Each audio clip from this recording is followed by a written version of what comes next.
Monsieur, dame, Tanguy Koki.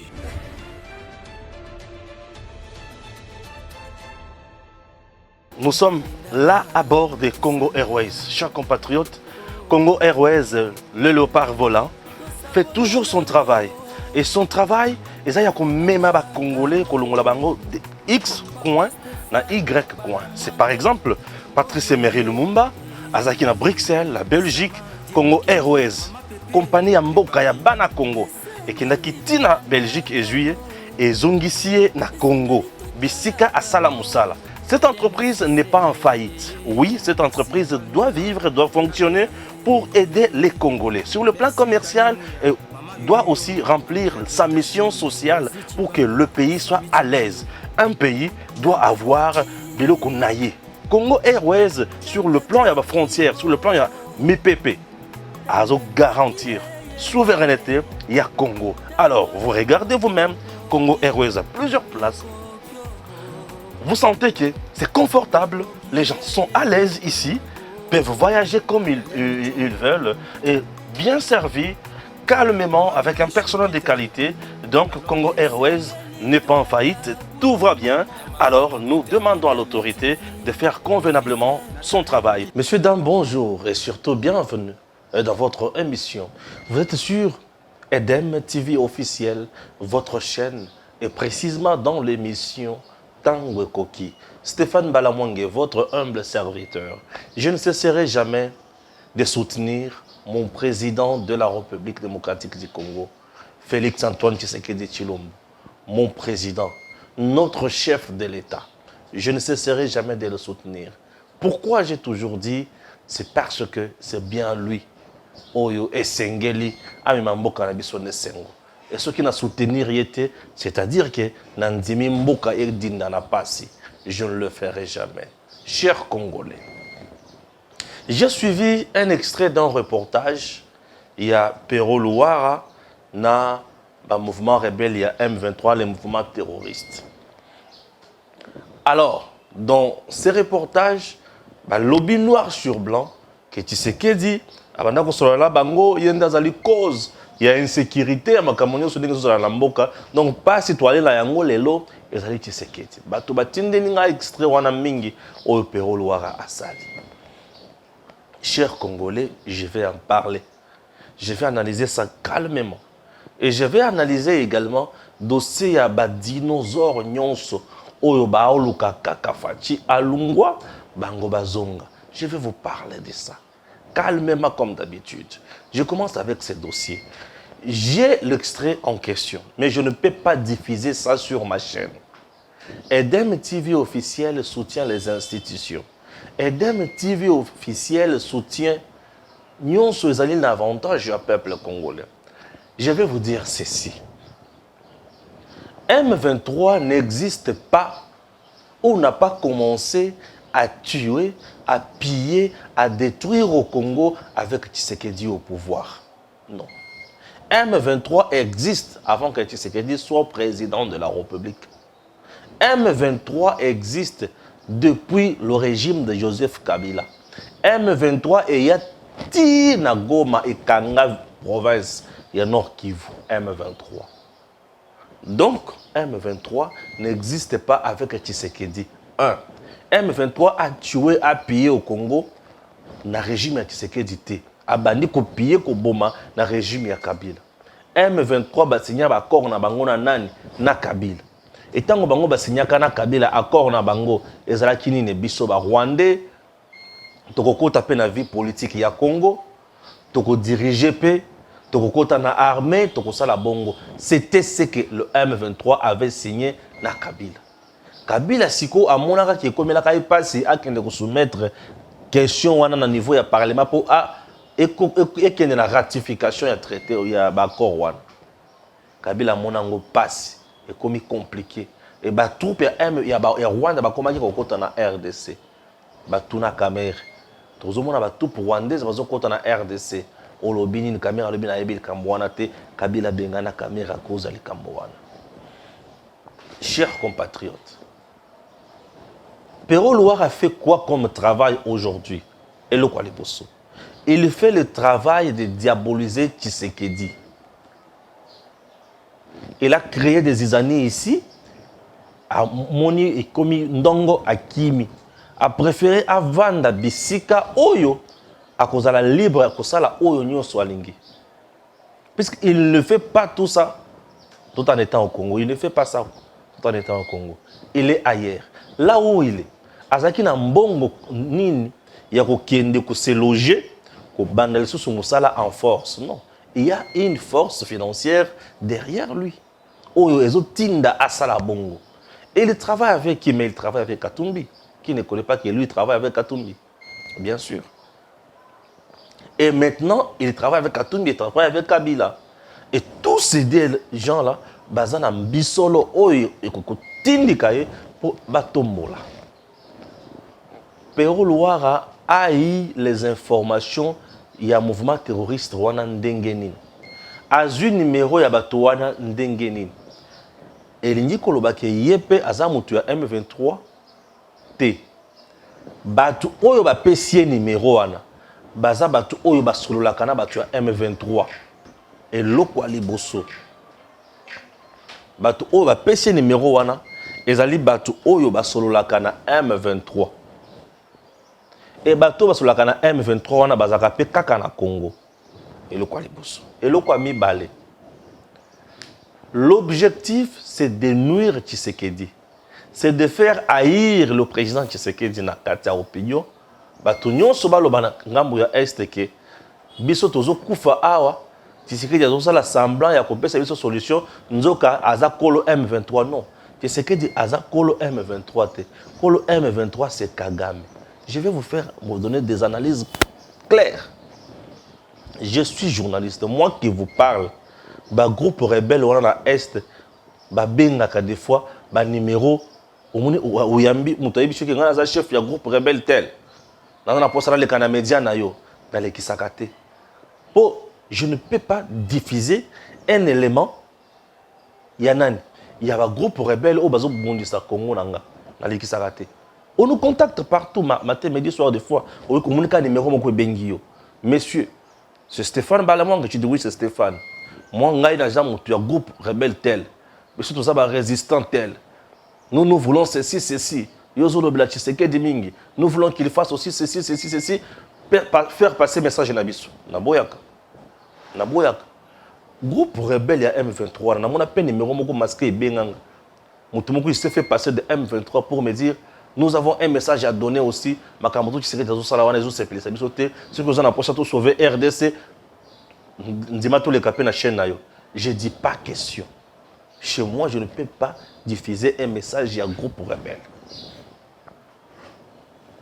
Makambo oyo pero asali. Pona kolobake. Tu sais que dinde azali cause ya insécurité ya lelo. Non.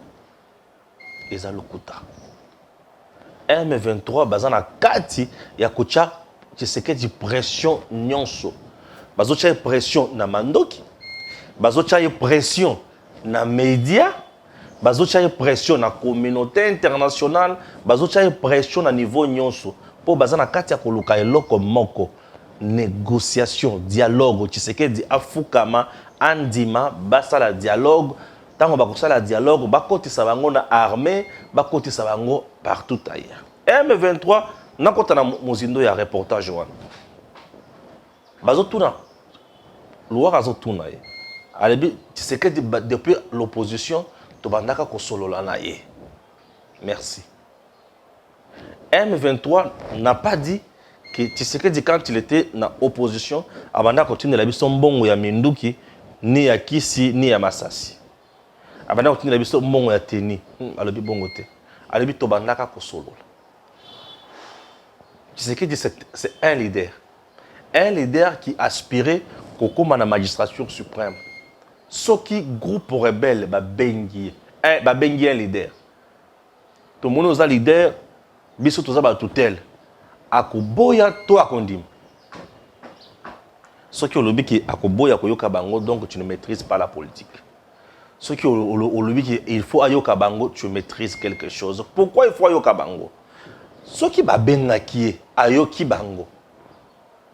Pour ayeba revendication na bango ezalaka nini le quoi liboso ayeba peke basinyaka ba contrat na Kabila ya ndenge nini. Pourquoi basima mandoki? Banani bazalaka sima na bango? Soki asololaki na bango mabe ezate. Soki asololaki na bango mabe ezate. Et il faut ayeba ki baza banani balukaka nini barivanzikaka nini. Est-ce que je suis clair?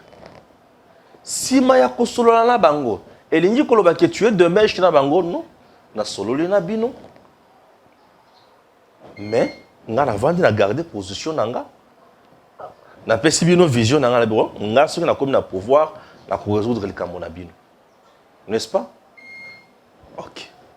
Balobi mukolo fachi aza pouvoir ba sepela ki balobi awazu pouvoir to ko sepela. C'est bien. Balobi bayaka na Kinshasa ba sali 14 mois ba solo bazaki loger bazo solo la ba signer ba contrat na fachi na ba accord. Ce n'est pas mal. Ce qui bayaki ba sali 14 mois, disons que c'est vrai. Bayaki. Alors, OK? Disons que c'est vrai. Allons dans leur schéma. Comme balobi bayaki à 14 mois, c'est bien. Pour ba sala nini? Pour ba kota mbala moko to ba sala pour ba solo là, OK. Ba solo là qui pour ba lukanini. Comment ko trouver kimia pour na mobulu ba sala nini? Batika. Alobi ba yokani ba cha bataillon en place. Ba contrôler, ba intégrer armée consort. Ba yokani. Mais avant d'appliquer ça, tu sais qu'il va faire quoi? Il va d'abord aussi écouter ba proche nae, ba conseiller, ben institution oyo, il faut ba collaborer na bana makambo wana. Ceux qui ba yokani ba contacter ba ton source. Bah, ça, les collaborations, bah, ça, les échanges, bah, ça, les consultations entre les institutions et les chefs d'institutions. Bah, trouver que Oyo ba yokani, ezali mabe pour Namboka, on ne peut pas appliquer ça. Même si c'est au nom de la paix, on ne peut pas appliquer ça. Andima, toi, salani. M23, bah, le biloko, là, bah, boyaka makamoto, yokanaka, yango to zongi, sous son azama, to bani robeta mandoki. Ok. Loko, la fati a boyaki kote ka Congo. Ko trahir Congo, ko kote sa be infiltré na kati armée, yango bango bazongi na Zamba. Est-ce que Félix na niveau wana, il est l'agent causal, il y a insécurité, il y a rébellion à M23, ou il est juste quelqu'un qui n'a pas voulu brûler la République? Il fallait qu'il y ait biso que c'est Tshisekedi qui est notre patron, yende mutwa kela biso M23. Là, il a trahi la République. Mais koyo kabatu, qu'on négocier na bango, et par après qu'on réfléchir, qu'on décider autrement, ça relève na mutu oyo, aza na capacité ya ko analyser makambo, pe ko pe sa version mususu. Et ils ont la question que Moutouana c'est un homme fort, il a un leadership fort. Oui. Et la question que Moutouana a un leadership fort. Et la question que Moutouana a un patriote. Oui. Et la question que Moutouana a yebi eloko azosal. Et le mec qui sait que dit aboyi makambo yokanaka. Oui. Aboyi pour aboyi ko brûler RDC. Mais il y a des gens dans ces pays que Loire sert plutôt. Kabila na Gédéon Kyungu bango baboya Gédéon Kyungu ba condamné Kabila à amnistie alobi Gédéon Kyungu avant na Zamba. Plus loin et plus fort, Gédéon Kyungu avec ses troupes était pris en charge par le régime de Kabila. Gédéon Kyungu qui tuait, qui pillait, qui détruisait dans le Katanga était pris en charge avec ces hommes par le régime de Kabila. Bazo futa bango chaque mois. Vous comprenez? Mais Félix n'a pas fait ça. Plus pire. C'est Kabila ou Assad a plus pire. Mais Tshisekedi n'a pas fait ça. Tshisekedi a écouté. Dans un cas il a écouté. Il a écouté. Mais appliquer c'est trahir la RDC. Lui ne peut pas le faire. Ah oui, donc sur ce point, nous disons bravo à Félix Tshisekedi. Nous disons bravo moi Namboka. Bien sûr. Dans ces dossiers, moi, je n'ai ni chaud ni froid. Je suis très à l'aise. Vous savez pourquoi? Parce que nulle part M23 a mentionné que Tshisekedi était de mèche avec eux, n'a ko ravitailler bango en termes ya mindoki, n'a ko ravitailler bango en termes ya mbongo, n'a ko ravitailler bango en termes ya biloko nyonso soit ya kolia soit nini. Est-ce que balobi que Tshisekedi abanda ko partager na bango plan de guerre et d'infiltration? Non. Est-ce que balobi que Tshisekedi a partagé na bango ba opération militaire ya ko mener? Té. Est-ce que balobi que Tshisekedi n'est pas patron na bango? Tous les leaders que vous voyez, basolo la kanaba, groupes armés, tous les leaders. Il faut solo na bango po yeba ki baza banane bazo kanini. Russie na Ukraine, au moment où je vous parle, le président turc azo kutanisa bango po basolo la. Ata bozo bunda sur terrain. Ata bozo soana. Mais kosolola okozanga kosolola te. Sur terrain bozo bunda mais koto bozo dialoguer. Ça s'appelle faire pression pour na moto mosusu pour akweya. Sur terrain bato ba bunda mais koto ba dialoguer. Est-ce que les gens comprennent quelque chose? Donc le reportage est Salemi Nango. Vision ezalaki yako kanga ba petit esprit ko dérouter bango, chers compatriotes, vous qui êtes à l'est. Objectif mosusu ezali yako démobiliser nos troupes armées qui sont à l'est. Pour la kolobana bango que vous êtes là en train de se pommonner pour rien. Nous avons quelqu'un qui est votre patron. Non. Non. Écoutez les gens, on partage la même vision. Tu sais que c'est un diplomate. Ah, banda koyoko abango. Ceux qui ayoka ki bango bolo bawana. Oui, koyoka battre ça problème te. Oyoki bango. Oyoki bango. Et le ko la ki siko ke tu sais que j'étais diplomate banda ko jouer na ironie ayoka bango pour aloka la bango plan ya bien ezanine. Eza makamoto mo na lelo. État de siège mba. Et vendeli bango ngobo. Na terrain fimbu. Allez, bengala bango. Dialoguer, pas question. Museveni cherche. Museveni a appelé Fachi. Solo la M23 dans la médiateur. Fachi a dit pas question. Tout bête à la massassi. Sachant très bien que c'est Kagame qui est derrière M23, c'est Kagame M23. Museveni et Kagame, c'est la même chose. Tata, yo côté là, pour Achana Seto sur la pour récupérer. Puisque ces deux pays-là, bah, quand ils vivent malamoté, ce qui fait que ça a Kangi Bango, Pema. Nengazo Kanga Bango, Pema, na Est, on a vivre. C'est ce que les gens oublient. Donc, c'est un coup raté. Le coup est raté. Donc, ils ont le front médiatique. Dans le front médiatique, il faut puiser et donner l'information qui fait mal pour démobiliser le peuple. Tout le monde a compris aujourd'hui que Tshisekedi, sa force réside dans le peuple. Oui. Et nous n'allons pas aussi nous fatiguer. Nous serons toujours là pour informer la population convenablement. Moutou ako sabinoté. Donc, souci et zalinine. Comment vous vous imaginez un journaliste congolais, un patriote congolais?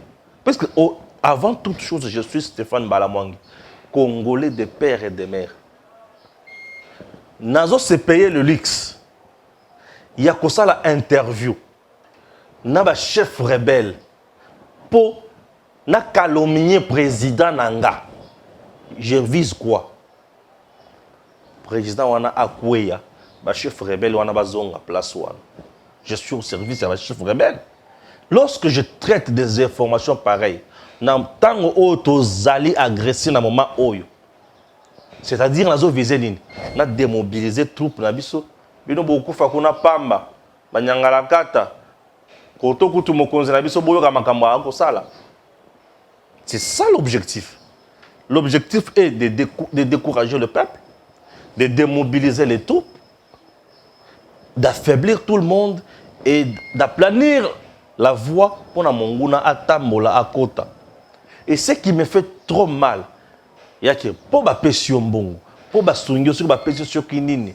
Tu préfères brûler ton pays pour na faire passer mutu oyo azo boma, azo nyokola, azo piller. Tu te dis journaliste.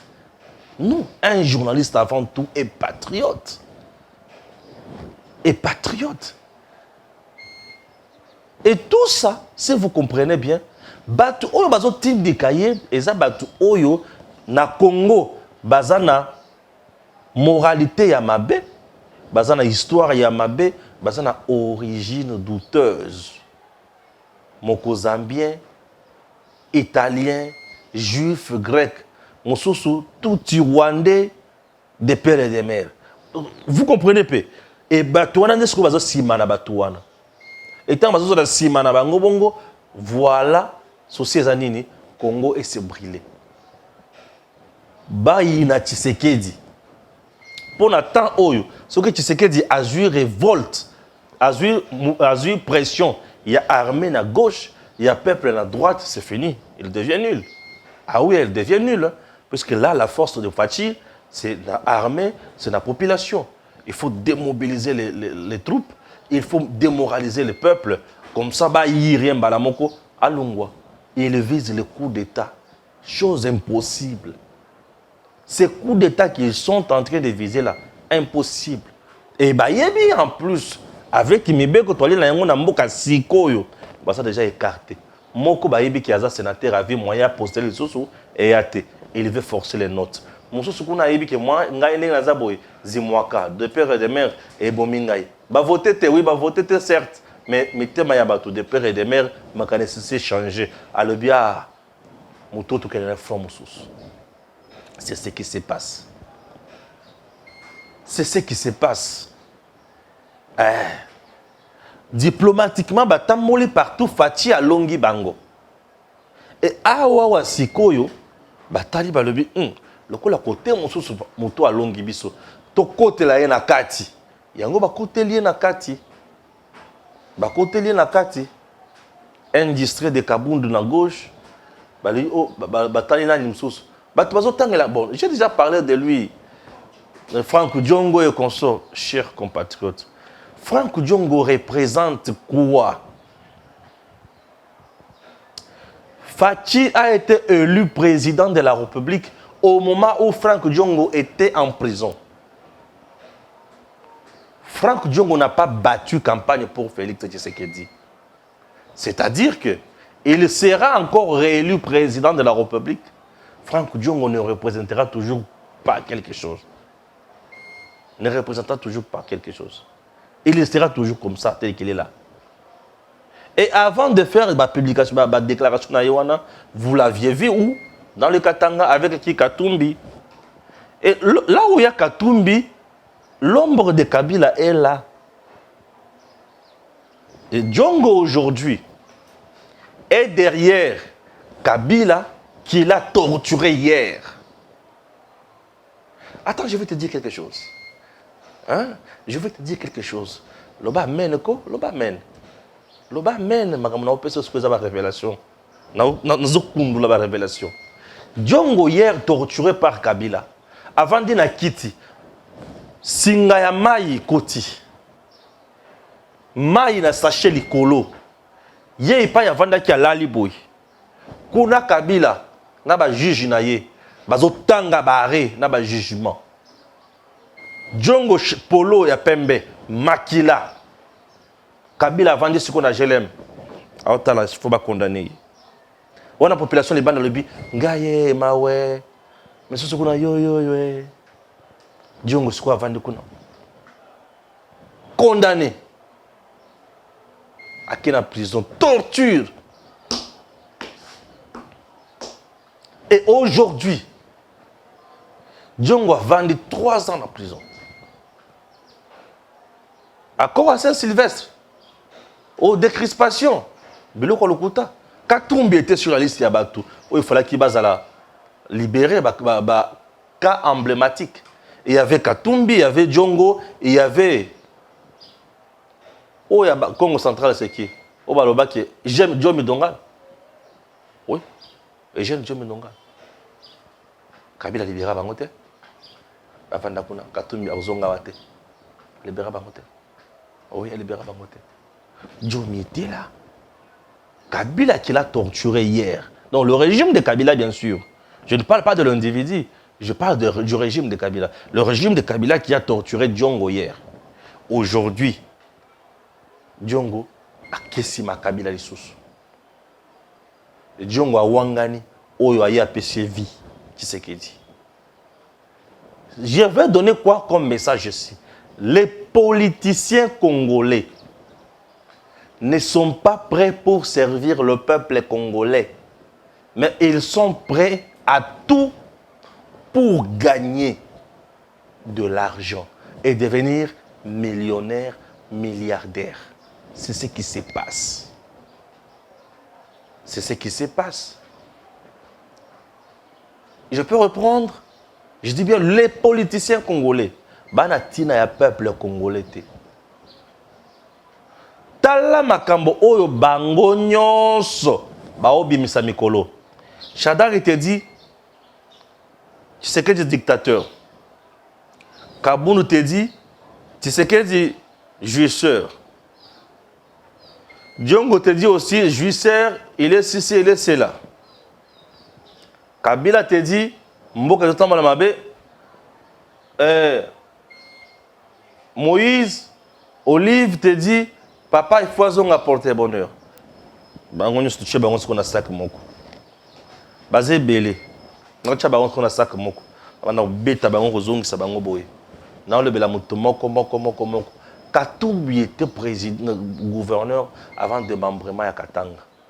Asali nini na Katanga. Atikeli Katanga bilanga te mais ya sali mashamba. Atikeli Katanga société te mais abomi jekamine asali akuna matata. Abomi SNCC. Asali nyonso kwa ko sala. Afunda RDC. Na tango wa musée. Akanga minéré ya mboka na biso. Comme étant sujet zambien. Et aujourd'hui, candidat président de la République démocratique du Congo. Aucun de vérité, to sali mokele nini. Biso Congo to sali mokele nini. Lisumu nini oyo nzambe akoki kolimbisa biso telelo. Wana moto liboso.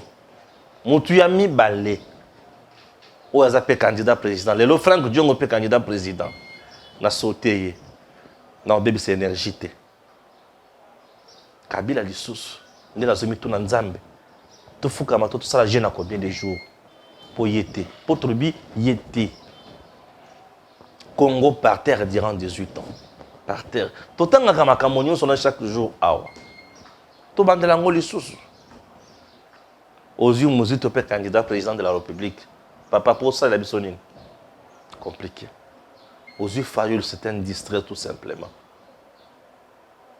Ceux qui ont talibé tout nyons sont entourés Fachi pour baser la candidat président de la République. Le Lopéja Marc Kabound incapable d'implanter un parti politique. Incapable d'exercer Moussala comme premier vice-président de l'Assemblée nationale. Mais il veut diriger le Congo. Malheur nyonso et pour Bamonaki Kabila diriger le Congo. Alors ça va faire naïe. Il y a un peu il faut pas diriger. Le Congo aujourd'hui, à niveau ici, est comme avec Félix Tshisekedi. Et elle se Congo, il y a des gens qui ont dirigé. Bas sur le niveau à Congo. Bas sur le niveau à Congo. Comme il faut vendre. Abibi Nanzela pour bêtier bambata. Bas sur bateau. Bas il faut vendre na bandako. Bas bateau moko c'est que va pousser na tate. Bas vendre na ndako. Bas olinga ba chabiso embrouillé. Bazo taxé Fachi de tous les mots aujourd'hui. Ce qui me fait très mal, c'est que nous sommes contre Fachi, nous sommes comme. Et c'est contraire à Makamoto vivre à la fois passée. Donc, Makamo Bango Balobawana, ils ont Makamo Oyo, ils sont contre Kabila. Je ne comprends rien. Nous comprenons, nous sommes kakaka. Nous sommes kakaka. Roi de Belge. À ça les messages à lobby na communauté internationale ko boma ozo kubomana ezo boma mingi chaque jour liwa ozo la mingi chaque jour na Congo. Il faut ici là Fachi qui n'avait pas de leadership roi de Belgique comme on a point à le Congo que Makamwana il faut ici là. Bah tuerie les Congo doit vivre malam. Là c'est la Belgique qui parle. La baninga na yenyo soit puissant. Fachi n'est pas un homme fort. Ah bon, je comprends. Hein. Je comprends. Je vous ai dit ici pourquoi Baolinga Fachite. Baolinga Fachite pour ayer ko kanganyo so ya bien. Moyen ba yiba exact. Moyen ba boma exact. Moyen ba s'enrichir exact. Ce que ba kolinga Fachile so sondenge nini. Impossible. Baolinga ili so sondenge nini. Bazo bimisi la biso ba version ya ndenge na ndenge. Est-ce que Fachi yango et ça bongote et ça bongote. Un le nouveau riche Jean-Marc Kabound. Il biso biso na ba minéraux au ba la biso za yote. Suivez la vidéo. C'est toute une chaîne impliquée dans la commercialisation illicite des cobaltes et cuivres. À plus ou moins 150 km de la ville de Kolwezi se trouve la cité Kakanda dans les secteurs de Bayeke. Ici, plusieurs dépôts d'achat de produits miniers évoluent depuis 2019 en clandestinité au détriment de l'État congolais. Sans aucun document légal autorisant leur fonctionnement, ces derniers appartiendraient à une certaine dame Joyce, proche du premier vice-président de l'Assemblée nationale, Jean-Marc Kabound à Kabound. À en croire les témoignages des ouvriers sur place, ces dépôts appelés communément maisons ont été implantés par les ministres provinciaux des Mines, Jean-Marie Kizaïnga Sanama. Profitant de l'occasion, ces ouvriers ont appelé à l'aide de l'autorité provinciale pour leur situation dégradante de travail. Madame Joyce ndio patron wetu baraka kumwesala kwa ministre Chizainga na monsieur Eric Chisola ndio bali tunatumika baraka kumwesalaka depuis tunatumika naye depuis 2019 na leo hii maripo yetu mbele kwa nguvu biote nini banasema keno ni monsieur Kabound ndio ko alikuwa iko na parapluie ya monsieur Kabound parce que monsieur Kabound ni bwanaki.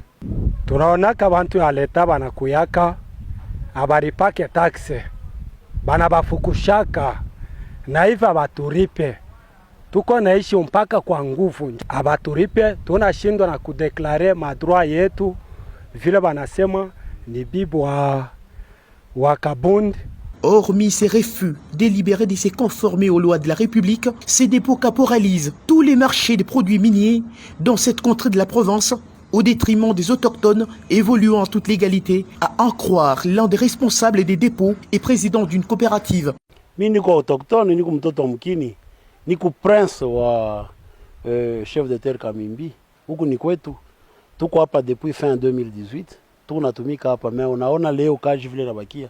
Madepo iko wazi parce que shitu ba plus faible, ba plus fort, barikuya Madame Joyce installée par ministre Chizainga, banamweka pale yulu.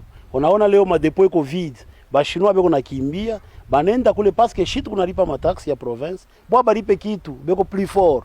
Beko installé na ministre, beko natumika na coopérative ya Chisola Eric Chisola, conseiller dirikabo wa ministre. Beko natumika na Madame Joyce, sa vile iko madame wa président Kabound. Alors cha tu ba plus faible tutafanya kintu. Bashiro baraza kutukimbia parce que tu kunalipa matax, kule hakuna matax. Alors tunabakia hivi tunaona madepo leo iko vide, tunabakia na 2 dépôts, hakuna bintu. Beko na waza pa kutukimbia chaque fois, kwenda kubale beko plus fort. Les mal et profonds déplorent le chef des terres Kambimbi, qui pour lui, les autochtones. Voilà. Le nouveau riche Kabound, non? Bon, mon le nouveau riche Kabound. Bon, j'ai suivi la matinée politique. Il y a Kabouya. Kabouya traite Kabound de traître national. Namokous. Moi, je dis ceci. Monsieur Augustin Kabouya, la meilleure façon de traiter ou de répondre Jean-Marc Kabound, c'est de redynamiser le parti. Kabound n'a pas redynamisé UDPS. Vous redynamisez UDPS. 1. Kabound n'a pas donné de carte aux membres de l'UDPS. Vous remettez des cartes aux membres. Kabound n'a pas mis en place des structures pour canaliser la communication de l'UDPS et du chef de l'État. Faites-le. Kabound n'a pas créé un circuit combattant, gagner, lipa. Vous faites ça. Et Kabound n'a pas arrangé permanence. Et de la propre consort. Yo sala yango. tenir des quoi matinées politiques. Moi, ça ne me dit absolument rien. Au lobby, et si les mots peuplés qui. Mais ce que tu regardes, c'est quoi? Où tu as Kaboun de Tilelo? Est-ce que, membre bazu ba carte ou ba dénonça? N'a noté. Est-ce que parti besoin implanter un malam? N'a noté. Est-ce que la structure de base besoin de la malam? N'a noté. Non. La meilleure façon de répondre à Kaboun, c'est de faire autrement dans le niveau de gestion, il y a parti. Et à soutenir Félix Tshisekedi. C'est ce qui compte actuellement. Kabound a mis la distraction. Et ils ont échangé ma parole. Et entre-temps, vous perdez le temps. Parce que la journée d'hier, vous pouviez la consacrer dans ma camoussous. Bon, vous avez parlé. Et après, rien n'a changé. Rien n'a changé. Au contraire, matinée nayo, ils ont relayé le coup relayé, n'importe point de presse n'a été. Voilà. Voilà. J'ai du mal jusqu'à présent, il y a quoi ma camunion sur Oyo lobby la matinée. Mais il y a Kabound batini nga yango talebele. Nyon so lobakiawa na sali yango émission sur 10. Mais Oyo lobby, je ne sais même pas que dans sali la émission nini. Donc bref, travailler autrement. C'est ça ce qui compte. Gérer autrement les partis et aider les chefs de l'État. C'est tout. Franck Diongo nazo comparer batu na batu. Na ocha kutu fatila makamuna bangote na comparer ba candidat hein. Puisque ce que tu as entre Martin Fayulu et Mozito ça brille déjà. Ça brille. Les gens, il y a Mozito, bah Martin Fayulu ka nengi wana. Vous pensez que SID peut choisir un candidat président et nouvelle élan andimie peut malamoko. Vous pensez ça? Nazo ba candidat nazo comparer. Je prends Franck Diongo na Mozito. Franck Diongo n'a jamais été meilleur élu, même dans la députation. Mais Mozito l'a été meilleur élu. Est-ce que vous comprenez? Franck Diongo a dirigé Nini na Congo Oyo et PC pour Ouest. Mozito a travaillé dans un régime à Miyibi. Mais il s'est démarqué avec le point d'achèvement. Est-ce que vous comprenez? Il s'est démarqué. Fayulu a géré Nini. Naïbika qui Francis Kalomba Loba qui Nyonso ya Salaka et Tombak. Puisque au moment où je vous parle, selon les informations, na Faden House, Batouasa na Banyongo. Bautaji Kukangango récemment à Wapona manque ya paiement ya mpako. Vous voulez que je vous dise encore quoi? Donc, na niveau opposition wana, ceux qui n'attendent pas candidat, n'attendent pas tout, bakoki kozala un peu sérieux, bakoki kozala musala. Basabi balete. Autant que Katumbi, Katumbi représente quoi? Autant que là, autant Kabila les sous. Kabila les sous. Si on a zoé batté, nani candidat ya Kabila. Parce que batou so zoé bisanga que Fayulu alia kimbongo ya Kabila ce qui n'a fait 500 000, ce qui 500 000 dollars comme ça. Na maïmatari bloc patriotique, ça le côté de solo. Nani candidat ya Kabila. Nde Kabound Tonani. Distraction est totale. Mutu onga na senga na batu nyonso wana a se rallier na Félix Tshisekedi pour azo comprendre quand même Congo c'est Mozito. Le reste bayate.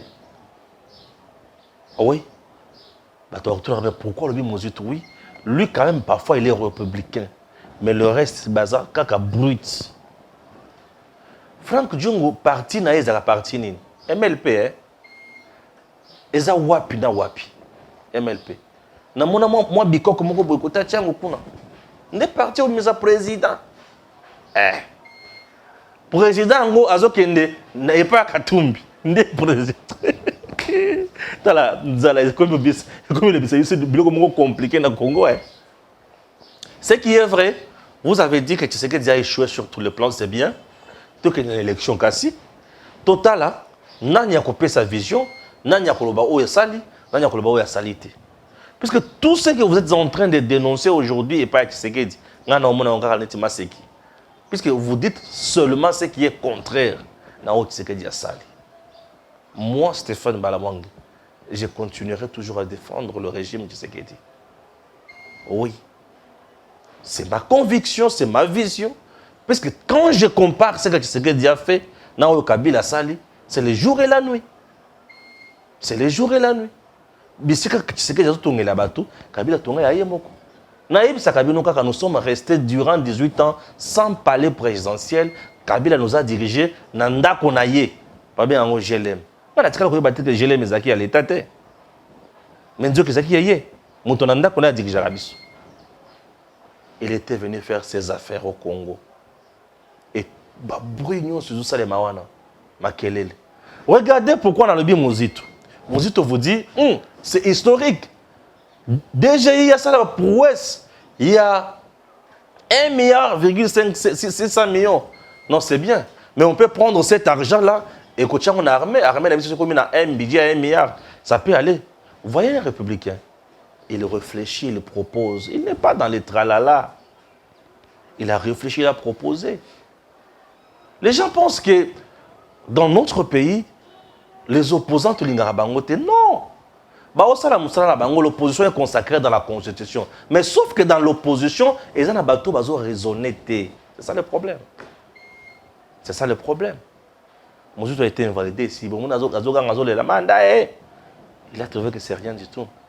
Parce qu'il est conscient, capable, il y a son mandat, il va voter.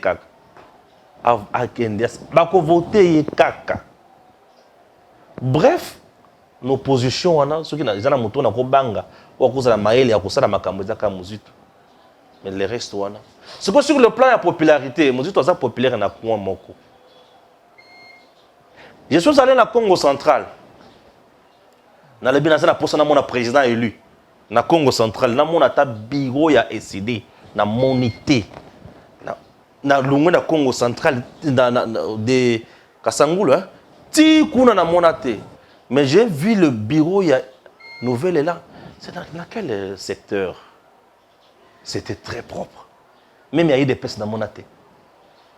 On a mon kaka ya MLC wapi. Na Mbazangongo. Ouais. J'ai vu le bureau il y a MLC na Mbazangongo et des personnes dans mon athée. Mais nouvelle là na mona yango ezaka na mboka moko ezaka pembeni awa. Na ba ngosu comme bien té. Un bureau, je dis un bureau. Un kabund, keni pe ça biloko kuna. C'est ça biloko toluka. Bon, ça peut kuna kota ça là. Mais bisika ezé moi belé oyo ekokata ndeko Adolphe. Mais en réalité makambo ya boya normal nous devons comprendre et je parie que ti to comme na soka on va se rallier à Tshisekedi. Ça je vois. Pour ceux qui sont dans le bagni. Je m'excuse. Non, c'est quand même mususu. On a au moins dans la société na biso. Est-ce que vous tournez Kabund débat bozo memela biso to kosaki na ba document to sala ki boye IDPS na bino pe sopi bino certaines choses il ne faut pas dire ça au coup tu biso mo to sala les documents bino pe bozaki na faux ils le faux mais c'est trop grave raison pour laquelle na yebisaka batu Kabund est dans les fosseurs. Talana Kasai central. IDPS qui n'a qu'au fond élection il y a premier gouverneur ya Kasai central. Pour n'a qu'on réclamer siège non il boyna boyaza mabe. Ba ibisa Kabund. Sur la plainte écrit secrétaire général. Kabund a dit non, moi je vais signer président de l'IDPS AI. Ba comment on a batuni bango. Na IDPS selon vos textes. Président AI a salakate. Et ils ont échoué à cause de ça. Na ibisa kamena likambwana. IDPS bakanga muno balobata ini o. Kabund weba ke yaza kamuntu kambi kwa mabe. Et IDPS avait perdu gouvernorat wana kaka pona bongo. Vous imaginez? Et je disais toujours avec Kabund dans la tête de l'UDPS, bokende na yeka ni bokende na yewana tina élection, vous risquerez à comme la liste na bino ba rejeter yango pour la faute de qualité. Neti den botikali boy. Pardon. Bossa la congrès to bocha ce qui triomphera na bino wana etambola malamu bo signer na ba titre o elongo bani. Au cas contraire, nous allons regretter. C'est tout ce que je vous demande. Attention, on va trop dur envers l'UDPS. Pour ceux qui l'UDPS ont la droiture, te batebele ba koya. pour rendre Tshisekedi du mauvais service. Et en plus, j'ai réitéré encore mon point de vue. J'avais dit que dans l'élection, monsieur le président, vous êtes candidat indépendant. Oui. Vous êtes candidat indépendant. Vous êtes candidat indépendant. Pourquoi? Puisque aujourd'hui, il y a beaucoup de forces autour de vous où vous croire vous soutenir. Comme ma candidat à UDPS, je trouve ça lassé. Et UDPS aujourd'hui, dans ma matali, la stratégie pour gagner ces ressources, c'est travailler.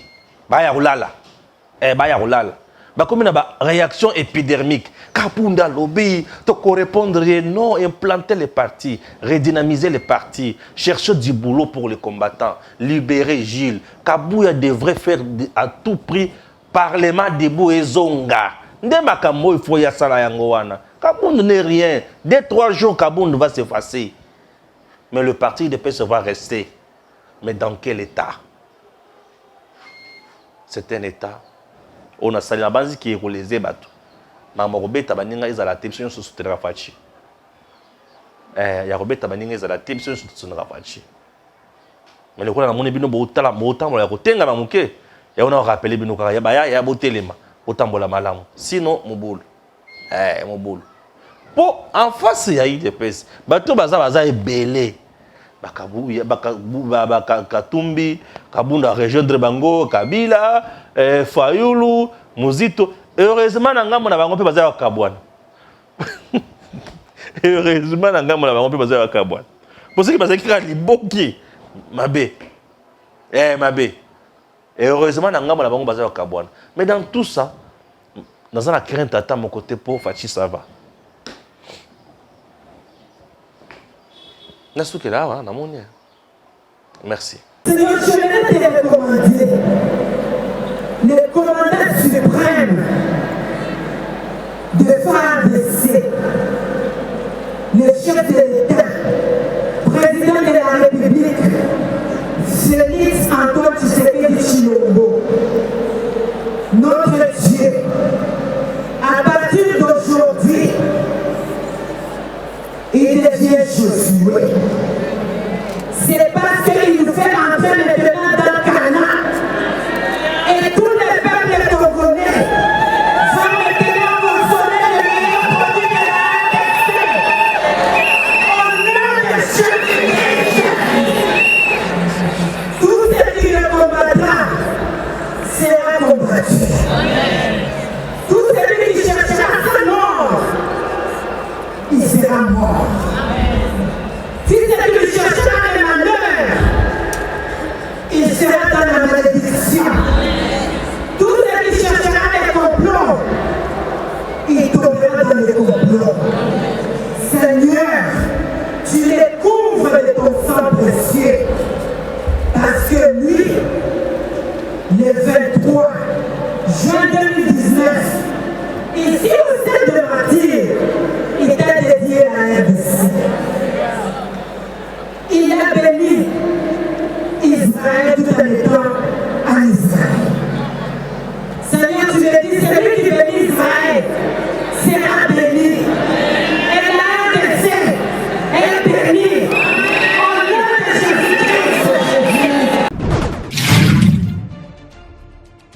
Messieurs, dames, Tanguy Koki.